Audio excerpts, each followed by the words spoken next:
Hello student, good morning to all. Today I will teach you how to draw the digestive system in human beings. So we can start now.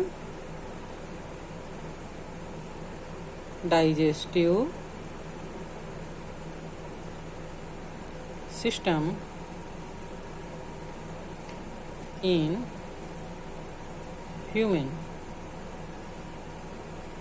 humans.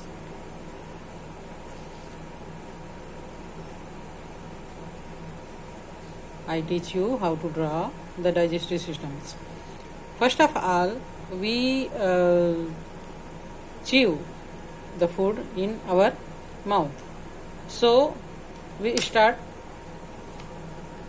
in mouth. It's human being mouth. The last portion of mouth is keep-like structure, just like it. It is called pharynx. Pharynx. P-H-A-R-Y-N-X. Pharynx. Okay.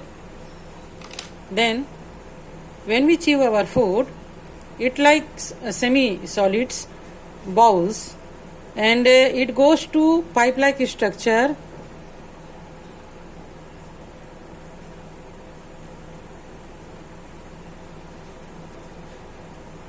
It is called esophagus.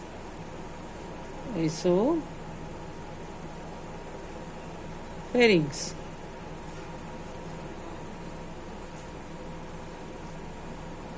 The esophagus is ended to a big bag-like structure. Its shape is just J. English word J. Like structure, it is called stomach. हम भोजन को मुख में ग्रहण करते हैं तो मुख से हमारा जो डायग्राम है वो स्टार्ट होता है. मुख के पीछे का भाग जो है वो कीप या फनल के जैसे स्ट्रक्चर होता है, जहां से भोजन जो है वो फूड पाइप में जाता है. ये फनल लाइक स्ट्रक्चर जो है वो कहलाता है फेरिंग्स. और इसके बाद ये जो है हमारा जो भोजन जो हम लार की सहायता से चबा के दांतों से और लार मिक्स करके चबाते हैं, तो ये हमारा जो भोजन है वो सेमी सॉलिड हो जाता है, जो इस पाइप लाइक स्ट्रक्चर के कंस्ट्रक्शन एंड रिलैक्सेशन मैकेनिज्म्स के द्वारा, संकुचन और शिथिलन मैकेनिज्म के द्वारा फूड जो है वो इस फूड पाइप में आगे बढ़ता है. Just like it. और ये आ जाता है एक थैली नुमा संरचना जो कि जे के आकार का होता है. इसे कहते हैं आमाशय या स्टमक. इस फूड पाइप को कहते हैं इसोफेरिंग्स, भोजन नाल, है ना. और जो the wall of stomach is very thick and folded and it secretes many digestive juices like HCl, pepsin, renin, etc. Its construction and relaxation mechanism is convert into our food to very semi-solid form. जो इसका जो stomach का जो दीवार होता है, अमाशय का जो दीवार होता है वो काफी मोटा होता है और अंदर की दीवार इस प्रकार फोल्डेड होता है. और इसमें बहुत सारे ग्लैंड्स होते हैं जो डाइजेस्टिव जूसेस का फॉर्मेशन करते हैं. जब भोजन इसमें आता है तो इसको भोजन में मिला दिया जाता है, डाइजेस्टिव जूसेस को, जिसमें मुख्य रूप से होता है HCl, पेप्सिन, रेनिन इत्यादि. ये हमारे भोजन को लिक्विड सॉलिड के रूप में कन्वर्ट कर देते हैं और इसके छोटे छोटे बाउल बना देते हैं. HCl, अगर हम फंक्शंस के बारे में बात करें डाइजेस्टिव जूसेस का, तो HCl जो है वो हमारे खाने में जो भी जर्म्स होते हैं, बैक्टीरियाज होते हैं, उनको मार देते हैं, नष्ट कर देते हैं. और पेप्सिन और रेनिन जो है वो आंशिक रूप से, यानी कि थोड़ा सा प्रोटीन के जो बड़े मॉलिक्यूल्स होते हैं उसको तोड़ देते हैं कार्बोहाइड्रेट को पूरी तरह क्रश कर देते हैं और एक मिक्सचर सा, लुगदी सा बना देते हैं। और ये जो है लुगदी भोजन का जो होता है, ये यहाँ पर पचता है और छोटे छोटे बाउल के रूप में अब ये जाता है स्मॉल इंटेस्टाइन की ओर। तब स्मॉल इंटेस्टाइन यहाँ पर यू के आकार का होता है, पर शुरू में यहाँ पर ये किस प्रकार का था, यू के आकार का होता है। और इसको अब हम कहते हैं डियोडिनम। डियोडिनम, ठीक है। अब ये जो यू के आकार का डियोडिनम है, ये बाद में आगे चलकर फिर ये बहुत लंबी, लगभग 4-5 मीटर लंबी होती है, जो पूरे हमारे पेट में इस प्रकार फोल्डेड होकर रहती है। इस प्रकार ये जो है वो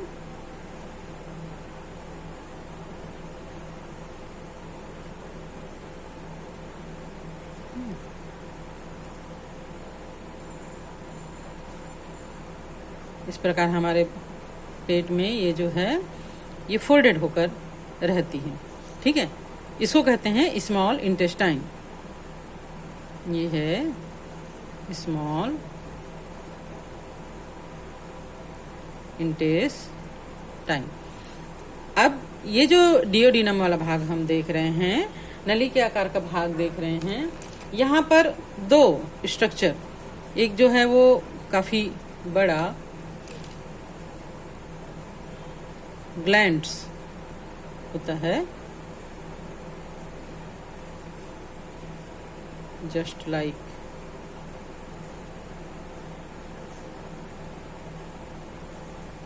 ये होता है लीवर,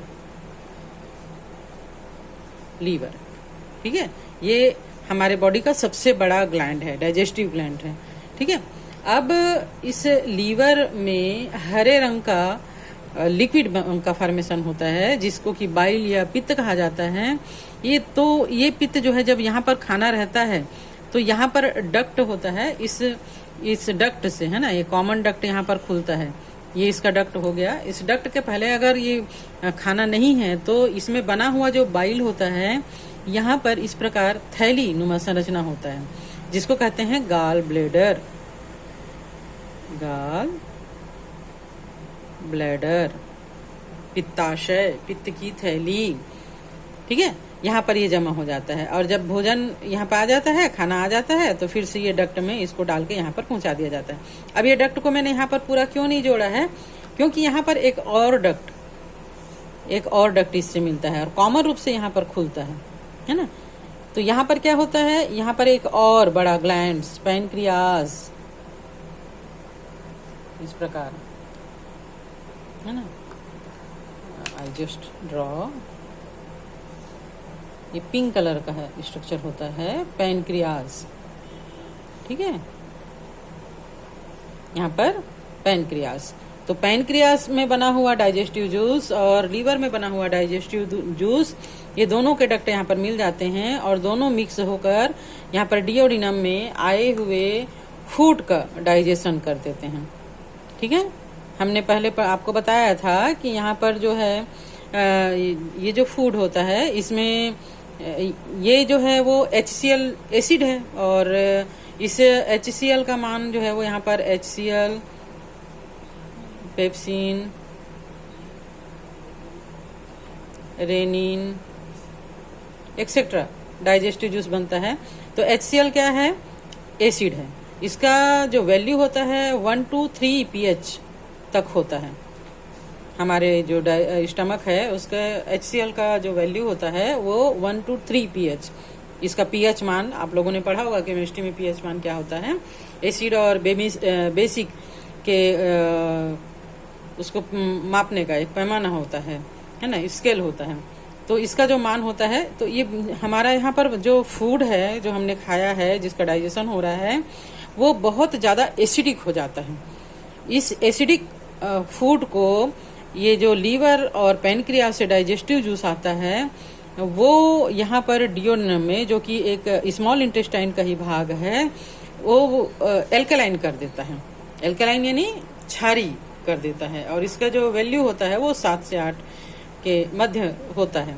देन अब ये जो फूड है जिसका ये जो है वो कहाँ जाता है, स्मॉल इंटेस्टाइन में आ जाता है। स्मॉल इंटेस्टाइन के एक यहाँ पर भाग, एक पार्ट को हम यहाँ पर एक पार्ट को अगर हम काट कर देखें, है ना, ये गोल नली है, इसको हम काट कर देखेंगे तो हमको इस प्रकार का स्ट्रक्चर दिखाई देगा।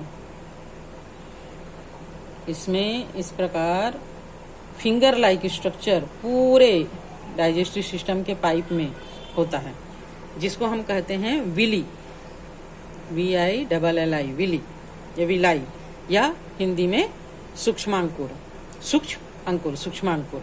ठीक है। तो इतना ज्यादा फोल्डेड होने के कारण इसका जो एब्जॉर्प्शन पोर्शन होता है, एरिया होता है, वो काफी बढ़ जाता है, काफी ब्रॉड हो जाता है।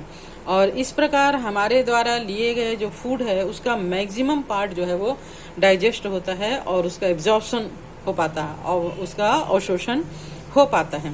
तो डाइजेस्टिव सिस्टम में स्मॉल इंटेस्टाइन के आखिरी के आते तक पूरे फूड का डाइजेशन हो गया, कार्बोहाइड्रेट का,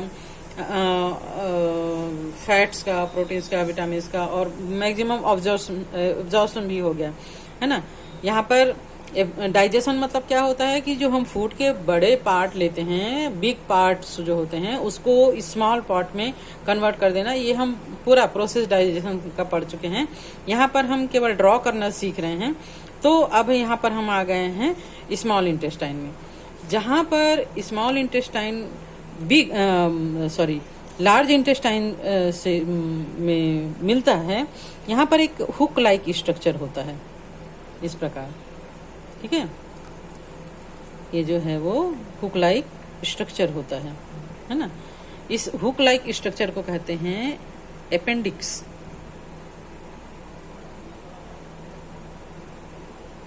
अपेंडिक्स या वर्मी फॉर्म अपेंडिक्स कहा जाता है। कृमि रूपी हुक होता है और कभी कभी पेट के निचले हिस्से में बहुत ज़्यादा पेन होता है, दर्द होता है, तब इस अपेंडिक्स को ऑपरेशन करके निकालना पड़ता है।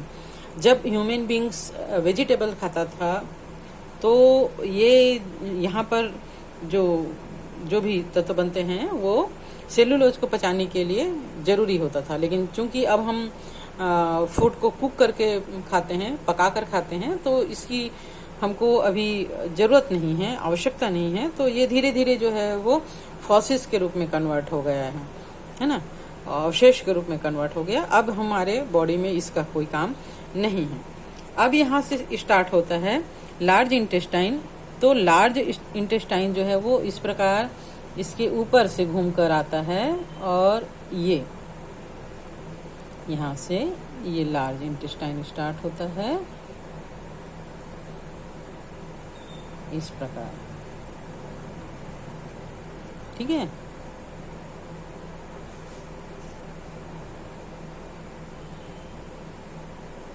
तो लार्ज इंटेस्टाइन का ये जो भाग है वो कोलन कहलाता है।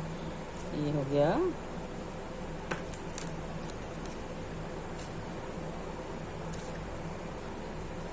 Large intestine.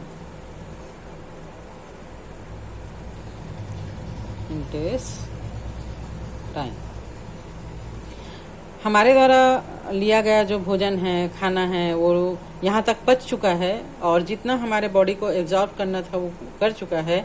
अब जो बाकी जिसका डाइजेशन नहीं हुआ है, जिसका एब्जॉर्प्शन नहीं हुआ है, ये वेस्ट मटेरियल होता है। इस वेस्ट मटेरियल को लार्ज इंटेस्टाइन के इस भाग में लाकर काफ़ी देर तक रखा जाता है, जहाँ पर ये सड़ने का प्रोसेस होता है। यहाँ पर जो है वो सूक्ष्म बैक्टीरिया, मैंने बताया था, ई कोलाई होता है जो भोजन को सड़ाने का काम करता है। और इस सड़ने के प्रोसेस में बहुत सारी गैसेस बनती हैं, है ना। और मैक्सिमम वाटर का एब्जॉर्प्शन जो है वो लार्ज इंटेस्टाइन में ही होता है। और ये जो है जो वेस्ट होता है उसको बाहर निकालने में भी मदद करता है। लार्ज इंटेस्टाइन का जो लास्ट वाला पोर्शन होता है वो इस प्रकार फूला हुआ होता है, जहाँ पर इसको रोका जा सकता है काफ़ी देर तक। और फिर ये जो है वो एक छिद्र के द्वारा बॉडी से बाहर निकल जाता है। इसे कहते हैं एनस।